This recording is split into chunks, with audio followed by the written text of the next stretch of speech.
अबे ओए, चल जूते साफ कर। घूर क्या रहा है? जूते साफ कर चुपचाप। साहब खाना खा रहा था, मुझे खाना खा लेने दीजिए। 2 मिनट में खाना खाकर आपके जूते साफ कर दूंगा। 2 मिनट साहब। अबे ओए, तुझे एक बार बात समझ में नहीं आती? क्या बोल रहा हूँ मैं? जूते साफ कर। जानता नहीं है मुझे? एमसीडी का ऑफिसर हूँ मैं। जब मेरे जूते साफ नहीं करेगा ना, तेरी सारी दुकान तोड़ दूंगा। नहीं साहब, ऐसा मत करिएगा। मैं आपके आगे हाथ जोड़ रहा हूँ। मेरे घर का यही सहारा है साहब। साहब ऐसा मत करिए, मुझे समझ में आ गया मुझे क्या करना है। मैं बाद में खाना खा लूंगा, पहले आपका जूता साफ कर देता हूँ। लाइए। अब आया ना अपनी औकात पे, चल साफ कर।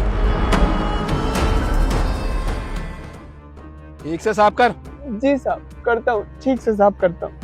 ओ चल ये भी साफ कर। अबे ओए, अब ये बता, इस महीने का हफ्ता दे दिया तूने? साहब वो हफ्ता नहीं दे पाया, बाबूजी की तबीयत खराब थी तो दवाई ला दिया, उसी में पैसे चले गए साहब। ओए,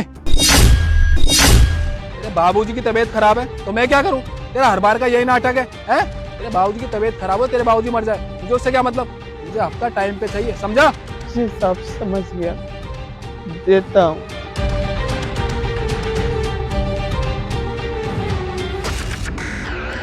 साहब जी कितने हुए? 5,000 जल्दी निकाल। का 5,000 रुपया? साहब जी कहाँ बोले जा रहे हैं आप? 5,000 रुपया आपको हम कैसे दे सकते हैं?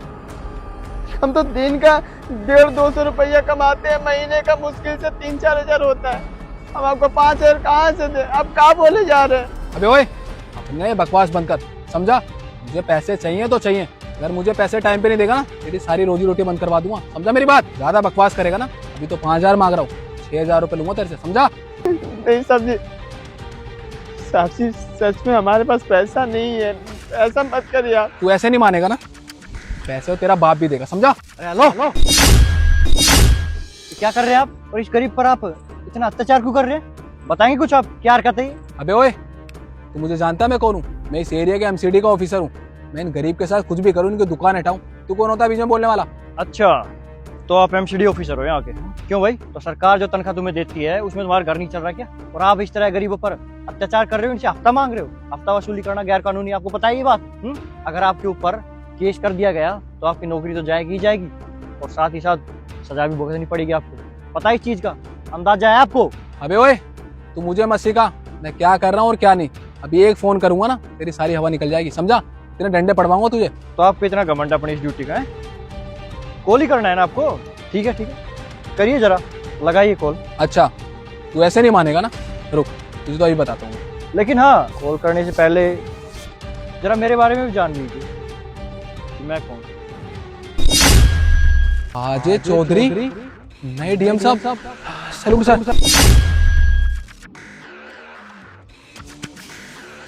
क्यों आ गए औकात पर? आगे सैल्यूट करने पर? और यहाँ क्या करते थे? दादागिरी कर रहे थे? अब जब पता चला कि मैं कौन हूँ तो मुझे सैल्यूट कर रहे हो, और भाई अपनी पावर दिखाकर इन पर दादागिरी कर रहे हो, इनसे तुम हफ्ता वसूली कर रहे हो। सर जैसा आप समझ रहे हो, मैं ऐसा कुछ भी नहीं है। मैं तो बस ये बोल रहा था कि सही से अपना काम कर। अरे चुप कर! अब तू मुझे बताएगा क्या सही और क्या गलत है? क्या देखा मैंने क्या नहीं? मैं जानता हूँ कौन गलत है कौन सही है, सब कुछ अपनी आंखों से देख चुका हूँ। अब झूठ बोलने की कोई जरूरत नहीं है। अरे मुझे तो शर्म आ रही है, सरकार तुझ जैसे करप्ट ऑफिसर को सैलरी देती है जो यहाँ पे गरीबों से घूस मांग रहा है। तुम्हें तो जेल में होना चाहिए। तुझ जैसे लोग की वजह से ही पूरा डिपार्टमेंट बदनाम होता है, पता है इस बात का? अरे मैं तो सोचता था हमारी पीठ पीछे बहुत अच्छा काम कर रहे हो आप लोग, बहुत अच्छे से पूरा शहर चल रहा है, लोग बाग की सेवा हो रही है, लेकिन सेवा तो छोड़ो, यहाँ तो लोग पर अत्याचार हो रहे हैं। तुम जैसे लोगों को इस ड्यूटी का कोई हक नहीं है। आज की आज तुम्हारी ड्यूटी जाएगी, तुम्हारा टर्मिनेशन लेटर आज की आज मिल जाएगा तुम्हें। रुको जरा, मुझे तो एक फोटो ही डालनी हो। अरे नहीं सर, मुझे जॉब से मत निकालिए। साहब मेरे छोटे छोटे बच्चे हैं, मैं क्या करूँगा साहब? मेरे पास एक ही नौकरी है, प्लीज सर मुझे माफ कर दो, मुझसे गलती हो गई। बस माफी वाफी कुछ नहीं, अब आगे फोटो पहुंच चुकी है, तो तुम्हारा टर्मिनेशन लेटर आज की आज तुम्हें मिल जाएगा, और तुम्हें पता चलेगा कि ऐसे जुर्म करने का क्या नतीजा होता है। और ये तो शुक्र मनाओ तुम्हारी सिर्फ नौकरी जा रही है, तुम्हें जेल नहीं भेजा, वरना जो चीज मैंने अपनी आंखों से देखी है तुम्हें तो जेल में ही होना चाहिए। अब खड़े क्या हो यहाँ पर? और भी कुछ घूस लेना बाकी है क्या इससे? पिछले महीने का भी रह रहा है क्या कुछ? क्यों? अरे निकलो यहाँ से। एक से एक भ्रष्ट लोग भरे पड़े हैं। और भाई साहब, आप बिल्कुल चिंता मत करा करो, ऐसे डरने की कोई जरूरत नहीं है। ये लोग आपको दबाते हैं और आप दब जाते हो। कमजोर पड़ने की कोई जरूरत नहीं है। ऐसे लोगों के खिलाफ आवाज उठाओ, मुकदमा दर्ज करो, कंप्लेंट कराओ। ये आपका हक है। आपको भी अपने हक के लिए जागरूक होना पड़ेगा। ध्यान रहे इस बात का। ठीक है साहब जी, हम समझ गए। अगर आगे से ऐसे ऑफिसर लोग हमें परेशान करेंगे ना तो हम आवाज उठाएंगे। और साहब जी, सच में आप बहुत अच्छे हैं। आप भी तो सरकारी ऑफिसर हैं, लेकिन आप अच्छे हैं। और वो लोग हफ्ता मांगते हैं, बहुत बुरे हैं साहब जी। हफ्ता के नाम पर हम गरीबों से पैसे लूटते हैं। हमारे पास देने के लिए पैसे नहीं होता, खाने के लिए पैसे नहीं होता, फिर भी पैसे मांगते हैं। साहब जी, आपका बहुत बहुत शुक्रिया। आज के बाद हम ध्यान रखेंगे। और आप ना हम जैसों के लिए भगवान है। बहुत बहुत शुक्रिया। चलिए ठीक है, मैं चलता हूँ। और आगे से कुछ भी परेशानी हो, ध्यान रहे अपनी आवाज उठाना मत भूलना। ठीक है? और कोई भी परेशानी हो आप मुझे बता सकते हो आकर ऑफिस में। जी साहब जी, ठीक है। बहुत बहुत शुक्रिया।